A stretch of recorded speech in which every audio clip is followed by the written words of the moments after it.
Numerous extensions to the base envelope specification are documented in the Blockchain Commons research repo on GitHub, and here we'll give you a tour of some of the most important ones. Follow the QR codes to go right to the specifications for each of the extensions we discuss. Digital signatures. Envelope currently supports several public key signature formats, including ECDSA, Schnorr, and SSH keys. To sign a whole envelope, including its assertions, first, wrap the envelope, so the entire envelope, including its assertions, will be signed. Then the digest of the wrapped envelope is calculated. It is this digest that is actually signed. Now, parts of the wrapped envelope can still be elided by the holder without changing the digest tree or invalidating the signature. But any change to the semantics of the data will invalidate the signature. As an example of envelope's flexibility, there is no reason an envelope cannot be signed by multiple parties, and policy can decide which signatures or how many signatures to accept in order to authenticate the document. Symmetric encryption. Just as any part of an envelope's tree can be elided, and doing so does not change the envelope's digest, this extension allows any branch of an envelope's tree to be encrypted using a symmetric key. Our encryption scheme uses IETF CHA-CHA20 Poly 1305 and declares the digest of the encrypted contents using its additional authenticated data mechanism to make it tamper-proof. It does this without changing the digest tree.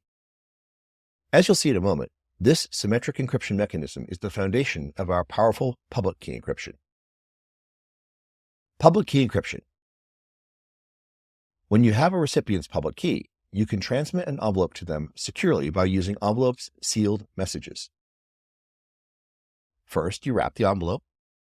Then you encrypt the envelope with an ephemeral symmetric key called the content key. You then create a sealed message, which can only be decrypted by the receiver's private key, and which can then be used to recover the content key. You can add as many recipients as you want, any of whom can use their private key to decrypt the original envelope. Compression. Envelopes can store large pieces of data, including many nested envelopes. You might choose to elide that data, or you could simply compress it by using the industry-standard Difflate algorithm, saving considerable space during transmission or storage. Like envelope's other obscuring cases, a compressed envelope declares its digest to maintain the integrity of the digest tree. But unlike the encrypted case, where the digest cannot be verified without the decryption key, a compressed envelope can simply be decompressed to verify that the declared digest matches the original data. Decorrelation. Short strings or other structures are common, in which case they may have digests that are well known or relatively easy to guess. This is called correlation. Due to correlation, it may be possible for an attacker to recover the original data just by hashing various guesses to see whether they can find one that matches the digest. Correlation can therefore limit the usefulness of envelope's holder-based elision. Document creators can anticipate this need by adding a random salt to each field that they want to make sure users can protect using elision. Salt is a block of random data that for most purposes could be just a few bytes, but can also be longer if needed. In the example, each object of each assertion has had a new assertion added to it that contains random salt. As you can see, this doesn't change the digest of the original data. But the objects of the assertions now include their salt assertions, which means that they have new digests that aren't correlated to the data to be protected. The reason the salt needs to be added at the time the document is created is so that any signatures added to the document include the salt in the signed digest. When these branches of the tree are elided, they only retain the digest that included the salt. At a later date, the holder can reveal just enough of an elided branch to prove what the elided digest contained. Note that they could even keep the salt elided and still prove the subject of each assertion's object. Known values. Throughout this video, you've been seeing two different kinds of quoted strings. Now, it's finally time to explain the difference between them. The strings, surrounded by double quotes, are just leaf cases containing UTF-8 strings, exactly what you would expect. But the strings surrounded by single quotes are special. They are known values. The repeated use of the same value for predicates and other well-defined concepts is so common that Envelope provides an extension for representing values in a namespace of 64-bit integers. Code points in this namespace can be assigned to represent any concept, such as the name of a property or type of relationship, and the mapping of these integers to their canonical names and meanings is in a public access registry kept by Blockchain Commons. Many of our currently assigned code points mirror values in existing ontologies, and we hope to eventually assign code points for all of the common ones from RDF, OWL, and more.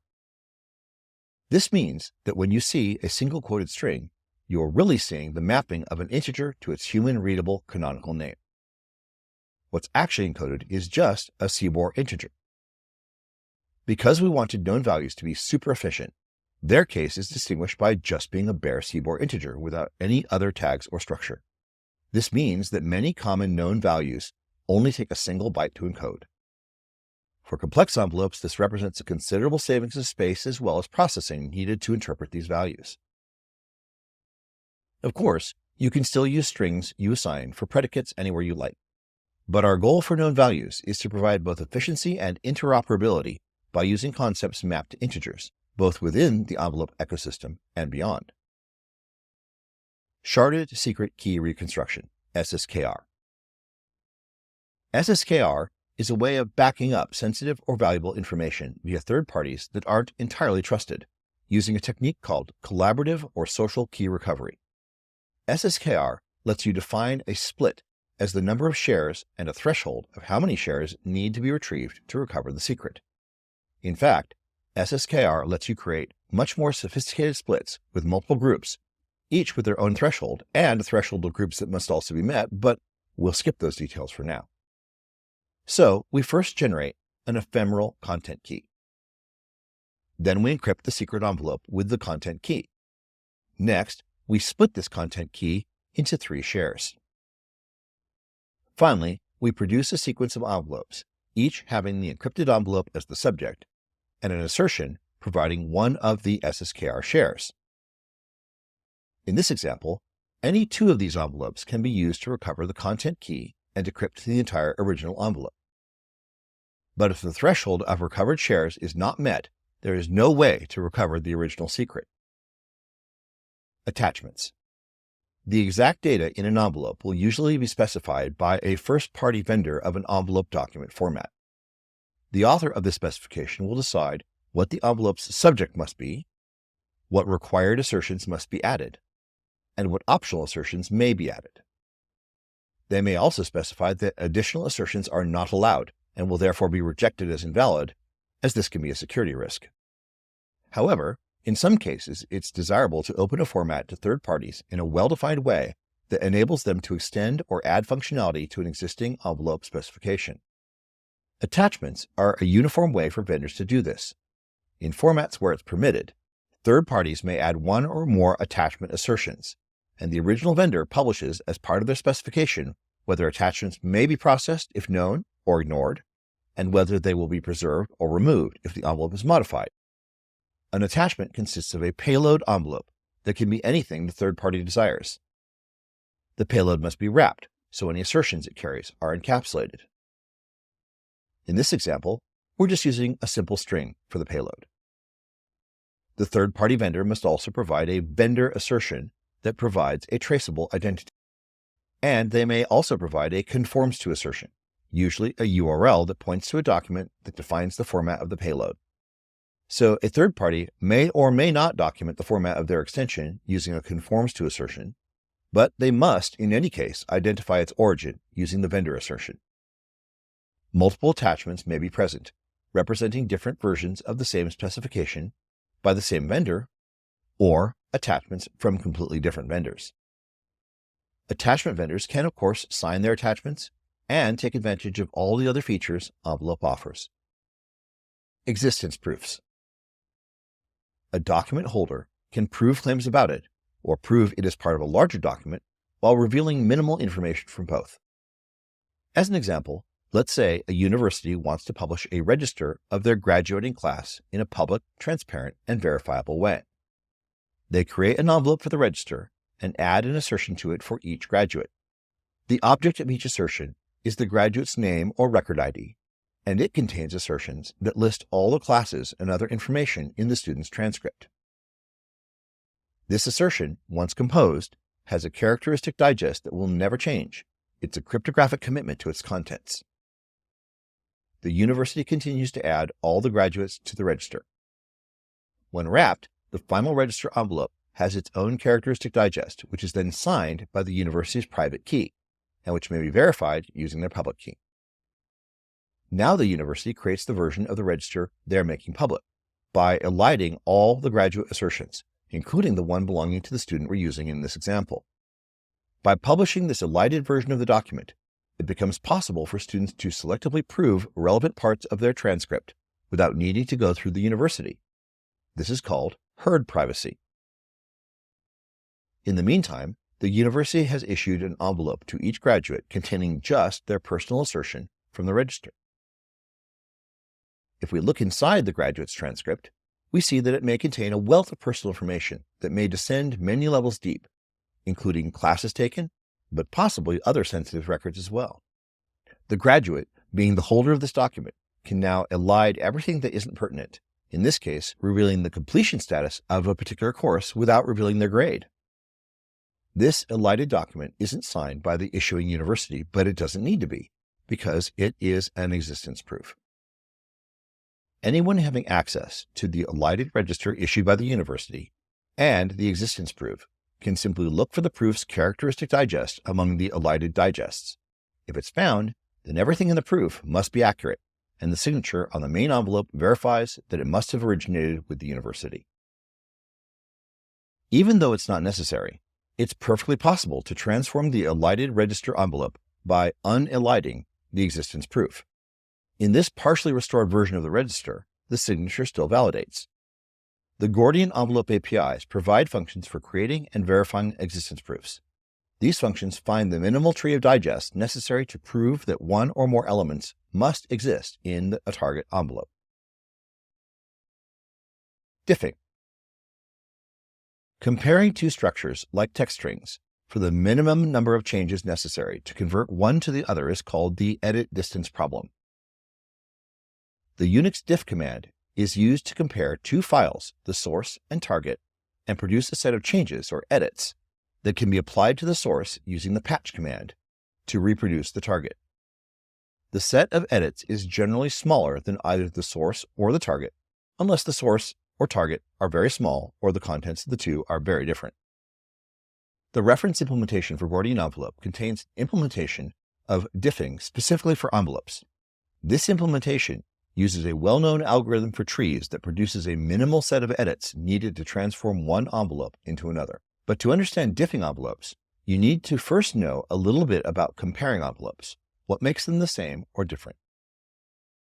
When we visualize an envelope as a tree, we see that every node is represented with a digest. In these trees, we're only showing the first 4 bytes of the digest, but this is just an abbreviation of the full 32-byte SHA-256 digest we actually use. Notice this version of the envelope has the exact same root digest, but it obviously looks different. How can this be? Now note that where the first envelope has an assertion, the second one has an elided case that declares the same digest. Recall that envelope provides 3 obscured cases: elided, encrypted, and compressed. Whenever an envelope is transformed to replace an existing branch with one of these cases, the digest tree from that node up to the root remains the same. We say these two envelopes are semantically equivalent. You can easily test whether two envelopes are equivalent. Just compare their root digests. So even though two envelopes may have cryptographic commitments to the same data, due to the presence of obscured cases, they may be semantically equivalent, but not structurally identical. To put it another way, envelopes are semantically equivalent if they would be structurally identical in their completely unobscured form, that is, if none of the branches were elided, encrypted, or compressed.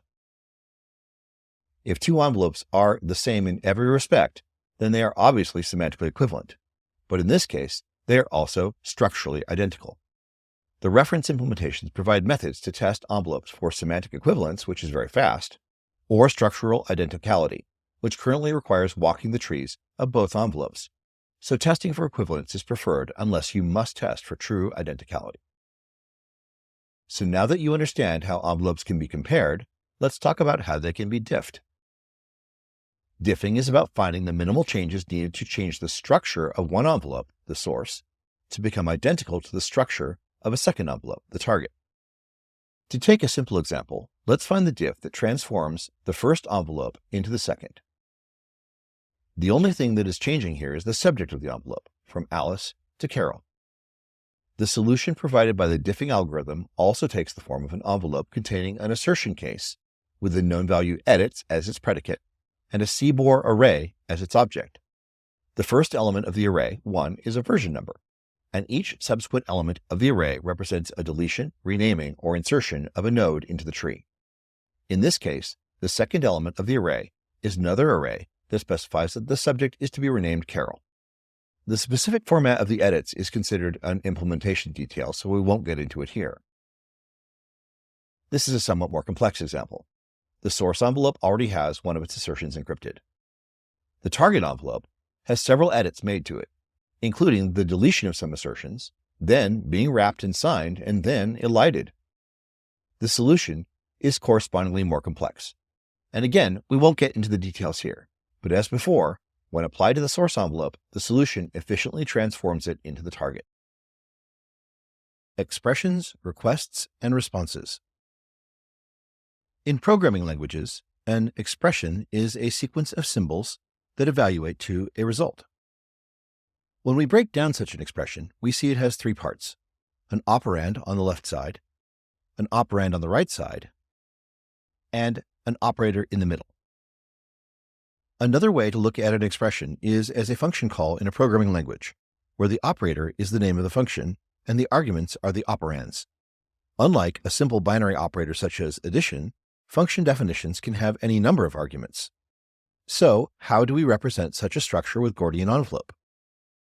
With envelope, the identifier of a function is the subject, and the parameters passed to the function's arguments are assertions about the subject. In CBOR diagnostic notation, tag identifiers precede a pair of parentheses containing the tagged value.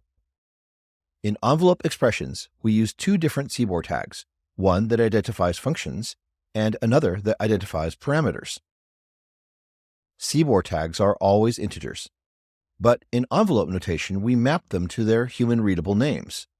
In fact, when dealing with expressions, we use these tags so frequently that in envelope notation, we represent them with a succinct shorthand. Function identifiers are surrounded by double chevrons, and parameter identifiers are surrounded by large single chevrons. For function and parameter identifiers, the actual tagged values may be integers or strings. If they are integers, then they are drawn from distinct integer namespaces similar to known values, one for function identifiers and another for parameter identifiers. This is useful when the function and parameters are very common, like with binary operators and common operations like addition and subtraction. Blockchain Commons also has separate registries for these known functions and known parameters. If you design a suite of functions that you wish to be widely recognized and used, please reach out to us to register the known values, function identifiers, and parameter identifiers you designate so the whole community can benefit.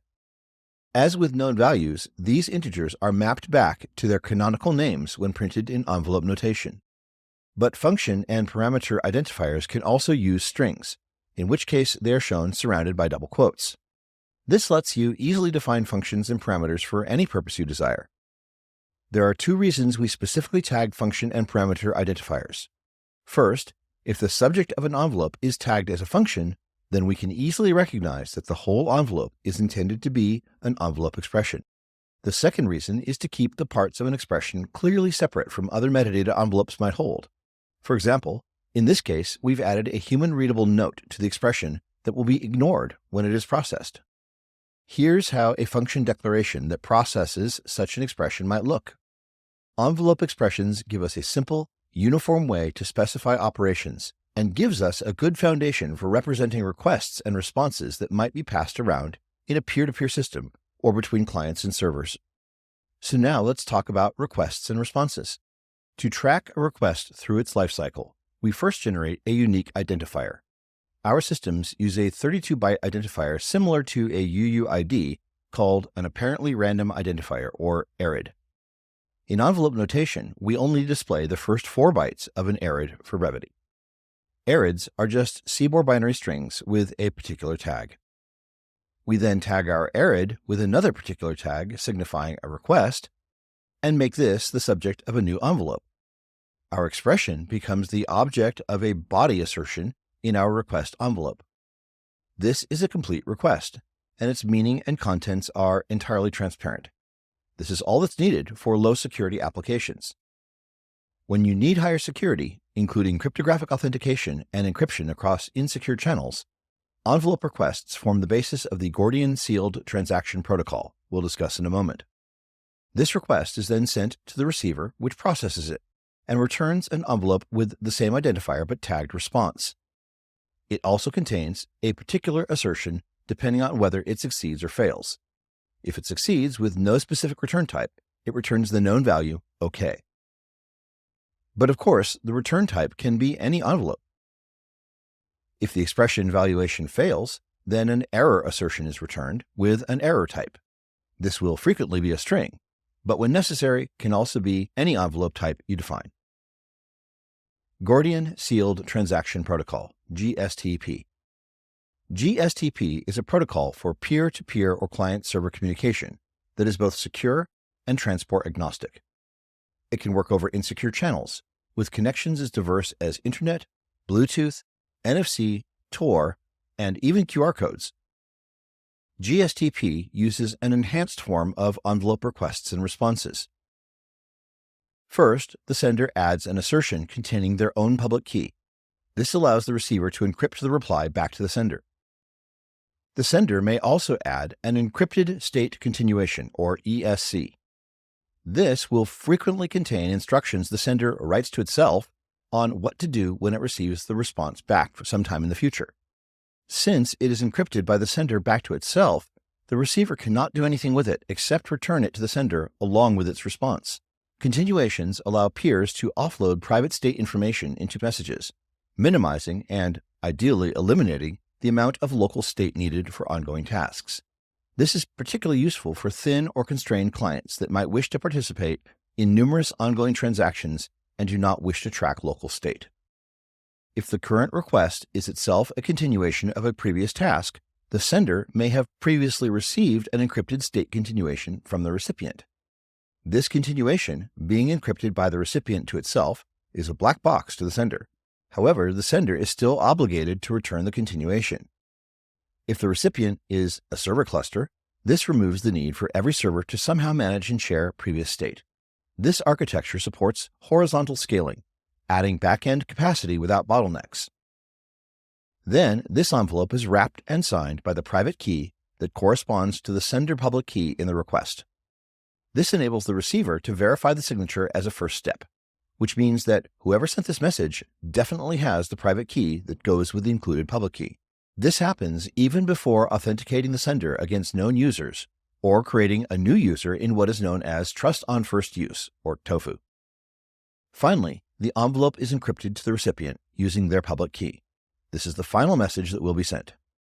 Note that third parties who intercept this message cannot tell anything about the sender or the receiver, or whether it contains a request or response. It is entirely opaque, and this is why we call this the Gordian Sealed Transaction Protocol. We also have a separate video presentation on GSTP that goes into even more detail. Thanks for coming with us on this tour of Gordian Envelope. We hope it has answered many of your questions. Envelope is open source and patent-free, making it freely available for anyone to use. Become a Blockchain Commons sponsor on GitHub to help support its continued development. We are already working with community members on exciting new envelope-based applications. If you are interested in us helping you to develop an envelope-based application or to integrate other Blockchain Commons tools, let us know.